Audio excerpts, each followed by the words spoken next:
नमस्कार, स्वागत है आपका केशव टाइम्स में और मैं हूं आपके साथ स्वाति सिंह। चलिए बढ़ते हैं अब खबरों की ओर। बिहार विधानसभा चुनाव को लेकर बैठकों का दौर शुरू हो गया है। पटना में रविवार को महागठबंधन नेताओं की बैठक हुई। महागठबंधन की इस बैठक में RJD, Congress, CPI, CPI ML, CPM, VPI party के अध्यक्ष बैठक में मौजूद रहे। बैठक के बाद राष्ट्रीय जनता दल के सांसद मनोज झा ने प्रेस कॉन्फ्रेंस की। आरजेडी सांसद ने बताया कि बिहार के सभी 243 सीटों पर महागठबंधन चुनाव लड़ेगा। बिहार में महागठबंधन एकजुट होकर चुनाव लड़कर एनडीए को शिरकत दी जाएगी। आरजेडी सांसद मनोज झा ने कहा कि 20 मई के दिन मजदूरों की हड़ताल होगी। इंडिया ब्लॉक इस हड़ताल का समर्थन करेगा। आरजेडी सांसद ने कहा कि पार्टी की मजबूती के लिए सभी घटक दलों के साथ मिलकर बूथ लेवल तक काम हो रहा है। मनोज झा ने आगे कहा कि 20 मई को मजदूरों के हक के लिए पूरे देश भर में इंडिया गठबंधन सड़क पर उतरेगा।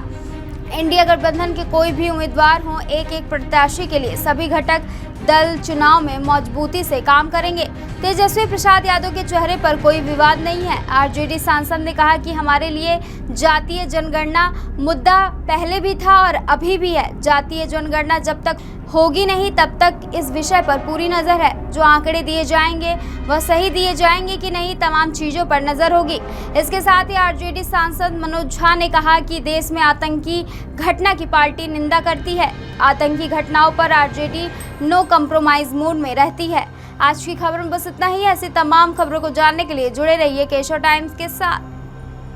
कहीं कोई विवाद नहीं है। हमारे दूसरे सबसे बड़े पार्टनर कह रहे हैं, समझ गए? कोई विवाद कहीं विवाद नहीं है। आपको उस वक्त के लिए थोड़ा शिद्दत से इंतजार करिए, शिद्दत से। 1 मिनट नहीं आ रहा हूँ आपके पास। शिद्दत से इंतजार कीजिए।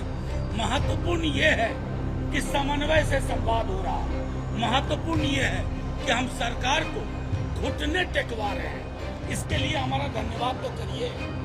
जनता ये भी देख रही है। हमने आज इस मीटिंग की शुरुआत की पहलगाम के लोगों को श्रद्धांजलि जिनकी मांग। हम मधुबनी में जाकर चुनाव रैली नहीं कर रहे हैं।